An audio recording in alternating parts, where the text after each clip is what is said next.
반갑습니다. 아, 네네. 예, 제가 두 번째 이름이 있었나? 뭐, 아무튼.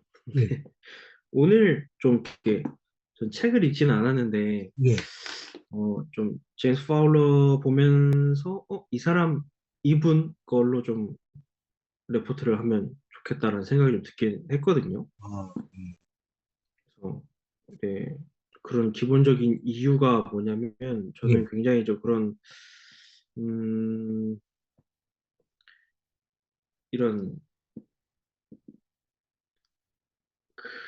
좀 이렇게 포용하는 것들을 좀 좋아해서, 좀 딱딱하게 다가가는 것보단 그래도 물론 우리 가운데 복음이 있어야 되겠지만 우리가 조금 더 쉽게 접근하기 위해선 어느 정도는 우리도 감수해야 되는 부분도 저는 있다라고 저는 생각을 해서 이런 기본적인 개념들이 다른 사람들을 신뢰하고 또 그 신념들이 어떻게 성장할 것인가에 대한 것들을 신앙이라는 것으로 접목시키면서 또 어렵지 않고 또 딱딱하지 않게 복음적으로만 나아가는 게 아니라 그 사람들 삶과 그런 형태들을 맞추면서 나아가는 게 좀 더 저는 어, 이 파울러가 좀 더 괜찮은 것 같다라는 생각이 좀 들었거든요.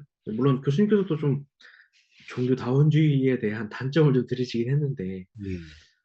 그런 개념만 가지고 이제 좀 흔들리지 않는 이 기준만 가지고 간다면 저는 큰 문제는 없다라고 저는 생각을 해가지고 괜찮겠다라고 좀 보고 있거든요. 그래서 예. 뭐, 6단계도 쭉 보시면서 말씀은 하셨지만, 그 6단계가 참, 저도 좀, 어, 그런 과정들이, 어, 하나하나, 솔직히 말하면 하나하나면 잘 이해는 안 되는데, 이 6단계 전체적인 과정들을 교수님 설명하시면서, 어떻게 시각을 바라보느냐에 따라서, 어, 자신이 느끼는 상황이나 감정이나 생각들이 다를 수 있다. 하지만 잘하고 있다. 라고 저는 느꼈거든요. 그래가지고 진전을 이루고 있다라는 것에 대해서 좀 괜찮은 것 같더라고요. 그래서 어, 이 파울러에 대해서 좀 더 공부해보면 좋겠다라는 생각이 좀 들더라고요. 그래서 아, 목사님은 이 예. 파울러를 어떻게 생각하셨는지 예, 저도 궁금하네요. 지금 말씀하신 최 목사님 말씀에 전적으로 동의하고 그 가정 가운데 단계별로 나아가는. 근데 각 단계에서 자기는 후퇴하는 것 같지만 결국은 다음 단계로 나가는 스텝을 계속 밟고 있다. 그런 과정에서는 이 점진적 성화의 관점에서는 이제 굉장히 동의가 되고요. 근데 이제 아까 목사님도 이제 강의 들으셔서 다 아시겠지만은 파울러가 말하는 신앙이 와 이게 참 제가 아까 좀 놀란 게 신념 플러스 신뢰인데 이 신념과 신뢰는 우리의 절대적 구세주, 절대적 타자인 그 삼일체 하나님이 아니라 이 자기 중심의 신념과 신뢰가 자기 신앙으로 그러니까 이 보편 구원론으로 나가는 그 길목 가운데 핵심은 절대적 예수의 신앙이 아니라 나를 신념화하고 나를 신뢰하고 또 상대방을 신뢰하는 지극히 인본주의적인 관점이 굉장히 조심스럽다. 대신 우리는 그 관점을 신앙 파울러가 말하는 신앙은 인간적인 인본주의적인 관점이지만 우리가 말하는 신앙은 절대적 예수이기에 이 파울러 신앙 발단론을 사용할 때 그 신앙에 반드시 예수의 개념을 넣고 6단계로 나아갈 때 결국은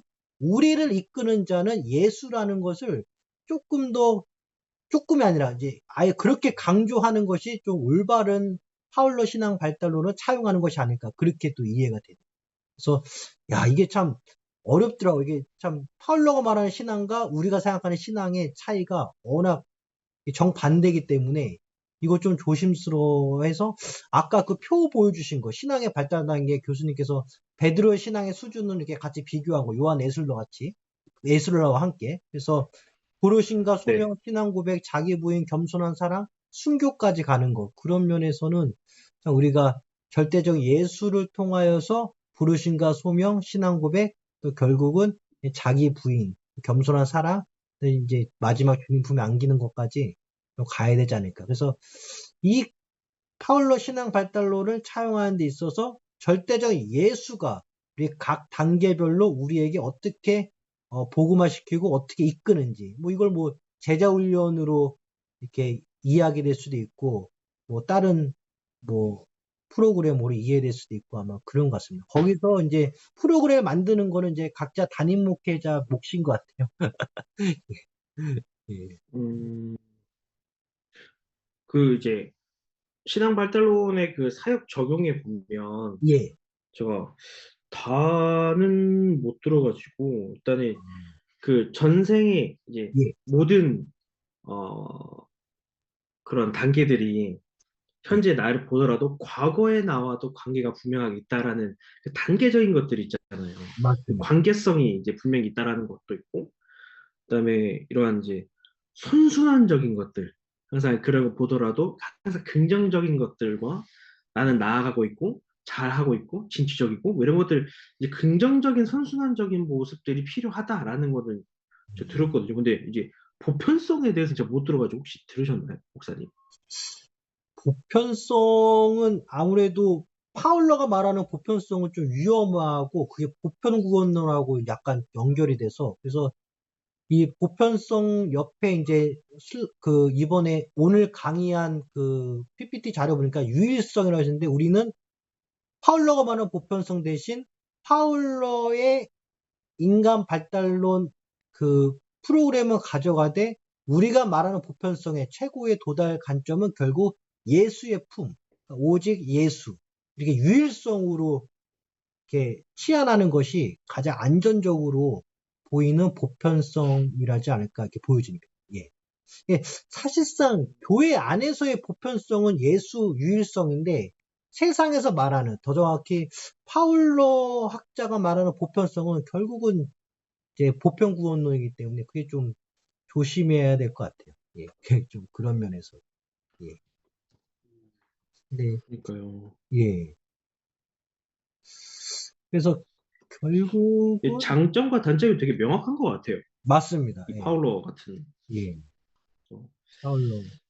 아까도 목사님께서 말씀하셨지만 이런 것들을 좀 인본주의나 다원주의론에 빠지지 않도록 이제 예. 그런 것들이 어떻게 하면 가정 사역이나 교회에서 어떻게 될 수 있을 것인가를 잘만 정복한다면 맞습니다. 굉장히 큰 힘을 넣어줄 수 있겠다라는 생각이 들더라고요. 아, 그래서 장점도 뚜렷하지만 반대로 당연히 단점도 단점. 뚜렷한 네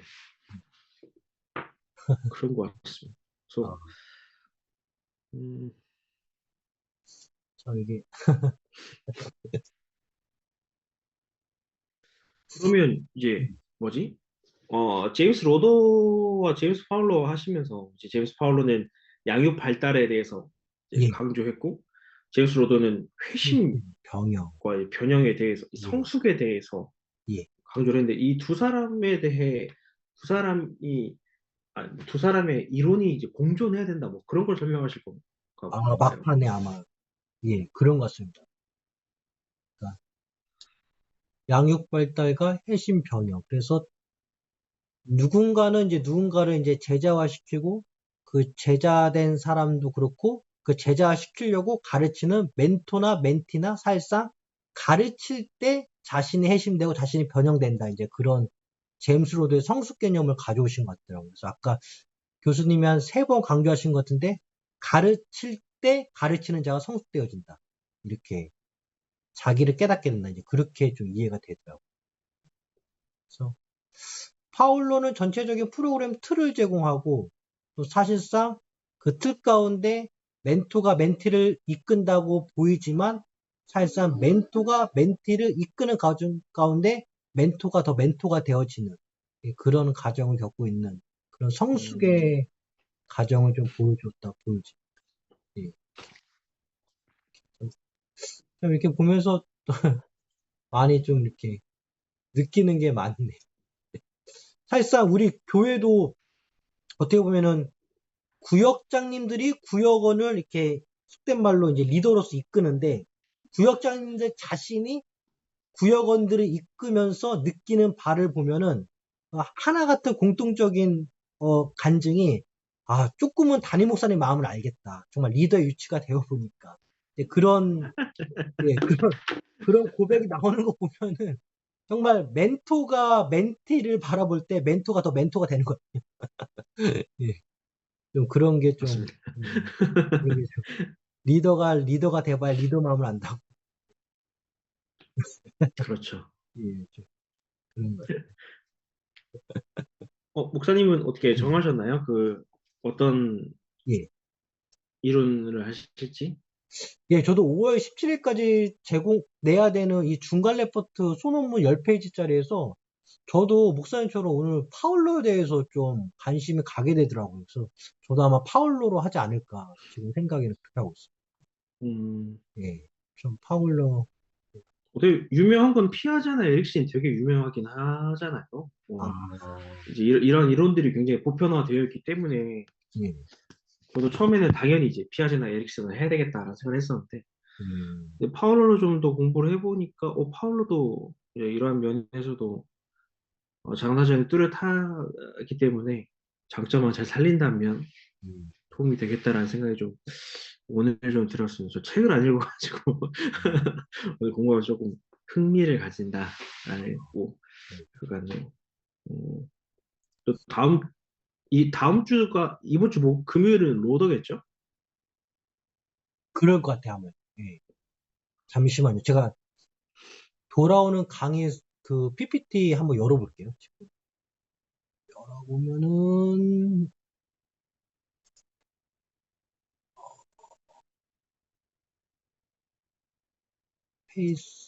페이스네? 페이스. 그 다음 싱크 강의는 뭐, 오렌지 예, 아마 예, 아마 그런 하실 것 것 같아요. 예. 같은데요. 아, 맞네요. 목사님 말씀 맞네요. 팅크 오렌지 해가지고, 뭐, 나이대별로 이렇게 PPT가 나왔네요. 맞네. 그 다음 핑크 오렌지네. 네. 내일 모레, 예. 되게 이쪽 분야에서는 이 싱크 오렌지가 되게 유명한 것 같더라고요. 아, 그래서 네, 그 교수님 올려주신 시청하고 오라는 영상을 보니까 예. 뭐 매년마다 하는 컨퍼런스도 있고 뭐 당연히 뭐 미국에서 하지만 음, 굉장히 활발하고 활동적이고 되게 잘 되어져 있는 이제 컨퍼런스이면서 연령별로 어떻게 사역을 할 것인지 프로그램 할 것인지도 같이 나누는 또 해보는 또 그런 음, 컨퍼런스인 것 같아요. 되게 음. 재밌을 것 같긴 한데 맞습니다. 또 예. 들어봐야겠죠. 그, 이 띵크 오렌지 저도 이번에 알았는데, 지난번 조별 모임 때 했는데, 이게 오륜교회 꿈이 있는 미래, 그 측에서, 오륜교회 측에서 이 띵크 오렌지를 벤처마킹 했다 하더라고. 오륜교회 출신, 아, 그래요? 예, 저도 지난 조별 모임 때 알았어요. 예, 그러니까 이게 사실상, 마성은 마성 목사님이신가요? 목사님, 맞아요. 맞죠? 네, 맞죠? 마성 목사님 통해서, 예, 이게, 오륜교회 꿈미가 이 싱크 오렌지를 벤처마킹 했다. 이제 그렇게, 아, 그랬구나. 어, 예, 그러게. 싱크 오렌지, 참. 아, 목사님, 띵코렌지 책 사셨죠, 이거? 어, 네, 샀습니다. 아, 그쵸, 네네네. 예. 저도 이렇게, 뭐, 떠듬떠듬 이해하면서 읽는데, 내용, 좀 괜찮은 것 같더라고요, 이 책.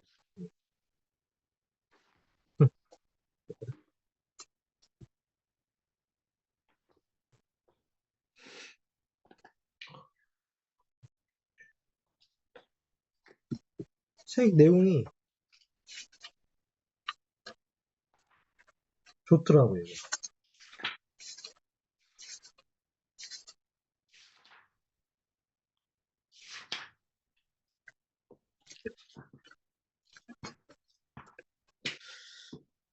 저희가 몇 분까지죠, 목사님? 55분까지인가요? 맞습니다. 예. 한 55분인데, 분이 안 계시니까 살짝 한 분 텀이 비네요. 그러게요. 지금. 예. 어, 목사님 교회는 뭐 지금, 뭐 이렇게 구역장 이런 조직인가요? 아니면 뭐 셀 조직인가요? 조직이 어떻게 됐는지. 어, 예, 구역이죠. 구역이요. 목장이라고도 하고 아, 목장. 구역이라고도 하고 네, 아, 네. 그래서 목장 리더가 이제 전체적으로 이제 한 구역씩 이제 맡고 있고 아. 그런 형식이죠. 네. 그러면은 그 목장 하나하나가 이제 그 자기네 목장을 자꾸 배양시키는 프로그램인지 아니면 교회 세 가족을 보면은 적당한 목장 구역에 그 세 가족을 편입시키는 건지 그게 어떻게 지금 되고 있는 건지. 세가족 교육은 따로 하고 이제 예. 끝나면 이제 그 목장으로 편성을 해줍니다. 아, 네네. 그래서 이제 그 목장 안에서 이제 어, 연락하고 영역하고 목장 모임하고 뭐 이제 그런 거죠. 뭐 제가 다녔던 사역했던 교회들 다 그렇게 했던 것 같아요. 그래서 예. 저도, 이- 저도 그런 교회들만 계속 경험해가지고. 근데 그러니까요. 그래서 가정교회는 이제 이렇게 목장이 편성되면은 계속 배양시키고 배가시켜서 계속 그 목장이 이렇게 은혜 가운데 클 수 있도록 이렇게 교회는 도와주는 역할을 한다고요. 가정교회는. 한국에서 말하는 가정. 그렇구나 하는데 예, 보통은 이제 세 가족 틀으면은 교육시킨 다음에 이제 각 목장에 적절한 데 편성시키고 그런 것 같습니다.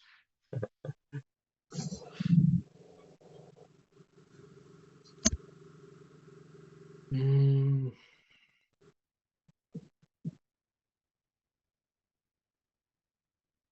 오늘 이제 예. 그렇게 뭐 6단계 파울러 6단계에 대해서는 크게 말씀을 안 하신 것 같아가지고 음, 예.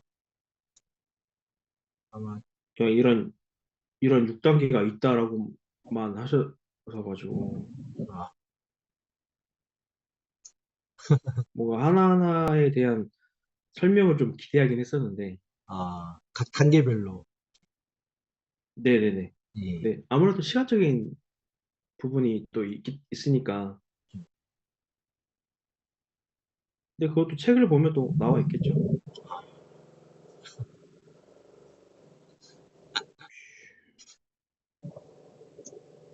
이 신앙 발달 단계가 예. 제임스 파울러, 요한 웨슬리하고 베드로의 신앙의 수준에 대해서 세 가지로 나눴었잖아요. 예. 근데 이게 그 혹시 다른 목사님에서 가져왔다고 하셨었는데 예. 혹시 누구인지 들으셨나요?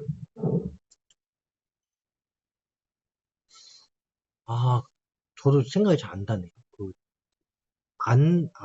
어떤 안시성을 가진 목사님을 기억하는데, 추적해보니까 뭐, 어떻게 보면 예, 제임스 파울러가 우리가 이제 한쪽으로만 좀 많이 치우쳐져 있는 상황이잖아요. 예, 근데 그런 부분들을 좀 복음적으로 또 신앙적으로 좀 이렇게 희석시킨다고 해야 되나? 좀 살짝 변화시켜 주는 것들이 이제 베드로의 신앙 수준이라고 저는 음, 보거든요. 예, 그래서 이 1단계는 부르심과 소명으로 볼 수가 있다라고 뭐 이렇게 해준 거이지 않을까라는 아, 생각이 들어가지고 예, 이 뭐 논문에서 가지고 오신 거 아닐까 다른 분의 논문에서 그래서 음, 이분의 논문을 좀 보면 좀 더 뭐 이렇게 이해한다거나 아니면은 과제를 한 거에 대해서 좀더 도움이 될 것 같아가지고 혹시 아, 저는 그 누건지는 제가 못 들어서 어느 예, 분께 가져왔다라고 해갔는데 어느 분인지 잘 못 들어가지고 혹시 아, 기억나시나 해서 여쭤봤습니다. 아, 아니면, 좀 언시적이지만은 네이버에 신앙의 발달하기 한번 쳐볼게요. 그냥 쳐보면, 이미지 보면, 이미지는 안 나오네. 예. 그러네요. 목사님처럼 그 표가 신학에 발달한 게 책만 나오고 그 도표 자체는 예, 안 나오고. 나중에 뭐 예. 교수님께 메일로 여쭤보면 될 것 같습니다. 아이고.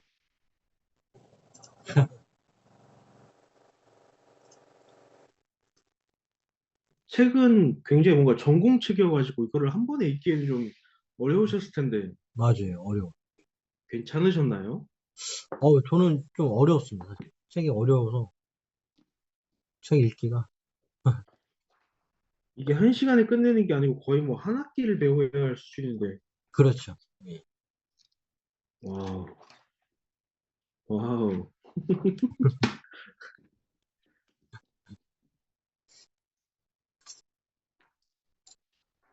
그 책에 막 내담자하고 막 그 상담했던 사례도 나와가지고 그건 재밌더라고요. 그 음, 메리 씨라는 미국 여성인 것 같은데 그러네요. 메리의 순례, 뭐 이런 예, 말씀이세요? 예. 그건 재밌던데. 근데 그 할머니 지금 아마 연세로 지금 아마 돌아가실 나이신 것 같은데 거의 그 메리 할머니가 그때 당시는 이제 뭐 좀 됐네. 근데 50년생이시네요. 1950년생. 50년생이세요? 그러면 아직 살고 계시겠네. 야, 좀, 그러겠네요. 예. 그러니까 그 당시 미국 젊은이들하고 그 50년대 그 우리나라 젊은이들은 먹고 사는데 진짜 그 어려운 시기에 6.25 사변 끝나고 와 그게 참 이 선진국과 그 당시 우리나라 이 사람들의 그게 좀 다르더라고요. 왜냐면은 그 책 속에 있는 메리 씨는 지금 이제 지금 대한민국 청소년 청년들이 겪는 그런 이게 이게 대단하더라고요. 그냥. 우리나라는 죽느냐 사느냐를 하고 맞아요. 있는데. 예. 그때 당시 우리나라는 와 지금 70 중순 어르신들한테 미국의 당시 메리 청소년이 겪었던 거 얘기하면은 진짜 꿈만 같은 얘기지. 와, 그때 우리는 진짜 사냐 죽으냐 문제였는데. 와, 그렇죠, 그렇죠. 확실히, 예, 이 국력의 차이를 느끼게 되더라고. 어. 근데 그러면 제가 여기서 녹화를 끝내겠습니다, 여기서. 녹화 네, 끝내고, 알겠습니다. 예, 지금 이렇게 하고 아마 이틀 뒤에 예, 다시 또 뵙겠습니다. 예, 예. 네, 예, 수고하셨습니다. 수고하셨습니다.